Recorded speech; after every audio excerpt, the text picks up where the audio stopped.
وإذ استسقى موسى لقومه فقلنا اضرب بعصاك الحجر فانفجرت منه 12 عينا قد علم كل أناس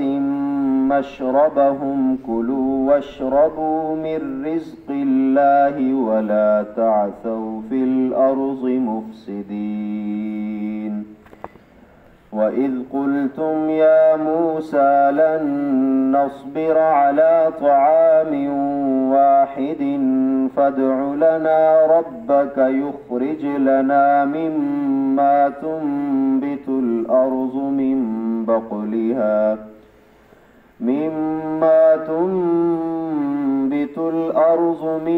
بقلها وقثائها وفومها وعدسها وبصلها قال أتستبدلون الذي هو أدنى بالذي هو خير اهبطوا مصرا فإن لكم ما سألتم وضربت عليهم الذلة والمسكنة وباءوا بغضب من الله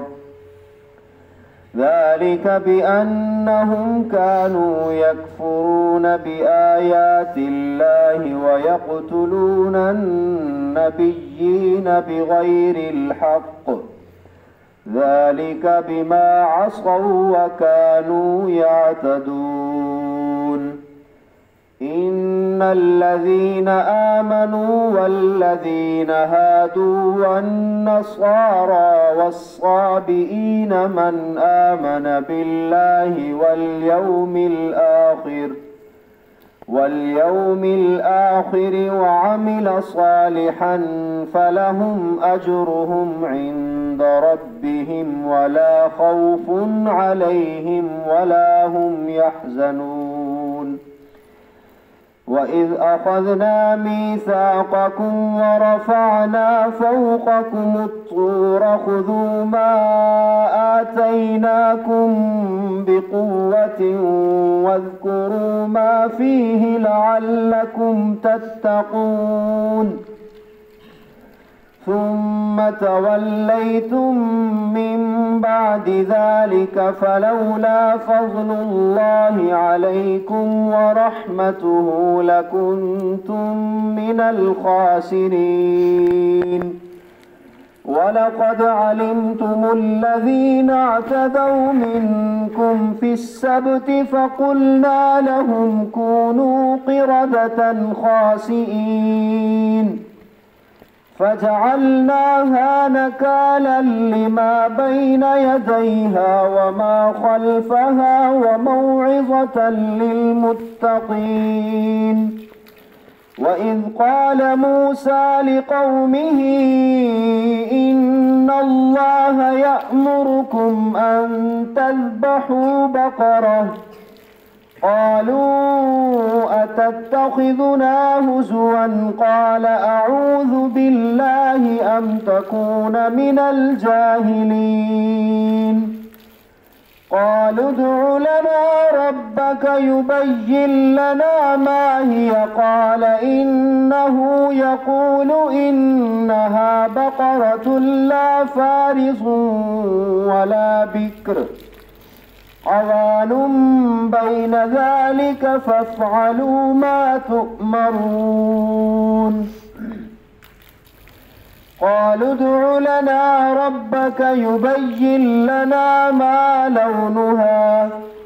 قال إنه يقول إنها بقرة صفراء فاقع لونها تسر الناظرين قالوا ادع لنا ربك يبين لنا ما هي إن البقرة شابه علينا وإنا إن شاء الله لمهتدون قال إنه يقول إنها بقرة لا ذلول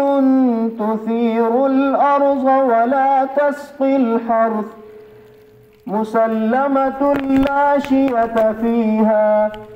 قالوا الآن جئت بالحق فذبحوها وما كادوا يفعلون.